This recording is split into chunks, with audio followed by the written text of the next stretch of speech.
Assalamualaikum warahmatullahi wabarakatuh. Perkenalkan, saya Mutia Purwadi Mulia dari program studi IP. Pada kesempatan kali ini, saya akan meresum mengenai ijtihad dan syarat-syaratnya. Baik, langsung saja saya mulai. Pertama yaitu pengertian ijtihad.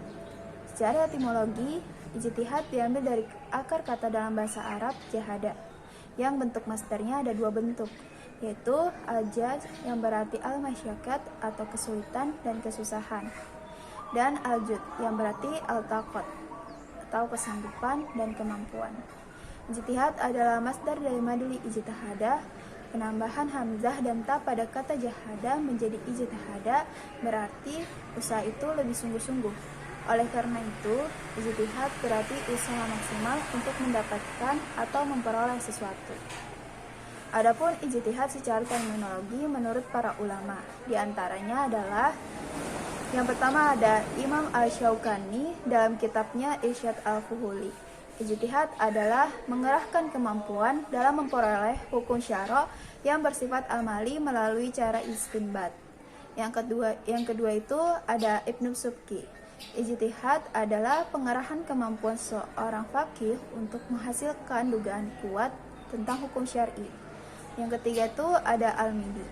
Ijtihad adalah pengerahan kemampuan dan memperoleh dugaan kuat tentang sesuatu dari hukum syara' dalam bentuk yang dirinya merasa tidak mampu berbuat lebih dari itu. Yang berikutnya adalah dasar hukum ijtihad. Ijtihad dapat dipandang sebagai salah satu metode untuk menggali sumber hukum Islam yang menjadi landasan dilakukannya ijtihad, baik melalui pernyataan yang jelas maupun isyarat. Nah, hukum berijtihad dapat dilihat dari tiga segi. Yang pertama ada hasil ijtihadnya. Nah, itu adalah untuk kepentingan yang diamalkannya sendiri, seperti menentukan arah kiblat pada waktu akan melakukan sholat. Nah, yang kedua itu dari segi bahwa mujtahid itu adalah seorang mufti yang fatwanya akan diamalkan oleh umat atau pengikutnya. Yang ketiga itu hukum berijtihad seorang faqih dapat dilihat dari segi prinsip umum dalam menetapkan hukum tanpa memandang kepada keadaan dan kondisi apapun, atau dengan melihat keadaan atau kondisi tertentu. Nah, secara umum, hukum ijtihad itu adalah wajib bagi seorang faqih yang sudah mencapai tingkat faqih. Artinya, seorang mujtahid wajib melakukan ijtihad untuk menggali dan merumuskan hukum syara' dalam hal-hal syara' sendiri, tidak menetapkannya secara jelas dan pasti. Berikutnya itu adalah macam-macam ijtihad. Dawalimi membagi ijtihad menjadi tiga bagian, yaitu yang pertama, ijtihad al-bayani, yaitu ijtihad untuk menjelaskan hukum-hukum syara' dari nas. Dan yang kedua itu ijtihad al-qiyasi, yaitu ijtihad terhadap permasalahan yang tidak terdapat dalam Al-Quran dan As-Sunnah dengan menggunakan metode qiyas.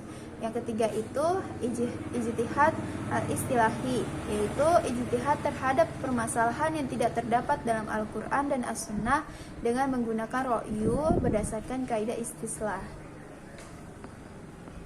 Berikutnya itu adalah syarat-syarat ijtihad. Syarat-syarat ijtihad adalah seorang mujtahid dapat dilihat dari dua sisi, yaitu yang pertama dari sisi kepribadiannya, yang kedua dari sisi kemampuannya. Nah, seseorang yang tidak memungkinkan untuk melakukan dosa besar dan tidak berketerusan dalam berbuat dosa kecil. Pertama, syarat yang berhubungan dengan kepribadian menyangkut dua hal, yaitu yang pertama, syarat umum yang harus dimiliki oleh seorang mujtahid, yakni telah baligh dan berakal. Yang kedua, syarat kepribadian khusus yang menyangkut keimanan dan keadilan. Seorang mujtahid harus beriman kepada Allah secara sempurna, baik yang berkenaan dengan zat, sifat, dan perbuatannya, dan harus adil dalam periwayatan hadis dan dalam kewalian. Yang kedua, syarat yang berhubungan dengan kemampuan, yaitu berhubungan dengan kemampuan akademis untuk meneliti dan menggali hukum syara' dari dalil-dalilnya serta merumuskannya dalam formulasi hukum.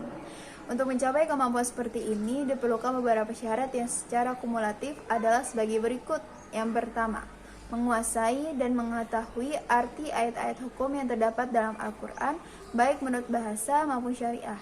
Yang kedua, menguasai dan mengetahui hadis-hadis tentang hukum, baik menurut bahasa maupun syariat.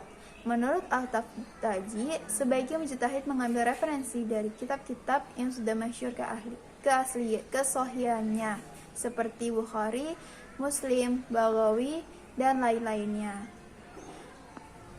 Yang ketiga, mengetahui nasak dan mansukh dari Al-Quran dan As-Sunnah, supaya tidak salah dalam menetapkan hukum, namun tidak disyaratkan untuk menghafalkannya. Di antara kitab-kitab yang dapat dijadikan rujukan dalam nasak dan mansukh nasak dan mansukh adalah kitab karangan Ibnu Guzaimah, Abi Ja'far Al-Hunas, Ibnu Jauzi, Ibnu Hazm, dan lain-lain. Berikutnya adalah mengetahui permasalahan yang sudah ditetapkan melalui ijma ulama, sehingga ijtihadnya tidak bertentangan dengan ijma. Kitab yang dapat dijadikan rujukan diantaranya kitab Maratib Al-Ijma. Nah, yang kelima, mengetahui qiyas dan berbagai persyaratan serta mengistinbatkannya, karena qiyas merupakan kaidah dalam berijtihad.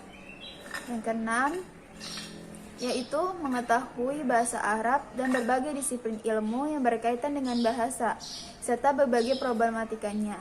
Hal ini antara lain karena Al-Quran dan As-Sunnah ditulis dengan bahasa Arab. Berikutnya adalah mengetahui ilmu ushul fiqh yang merupakan fondasi dari ijtihad.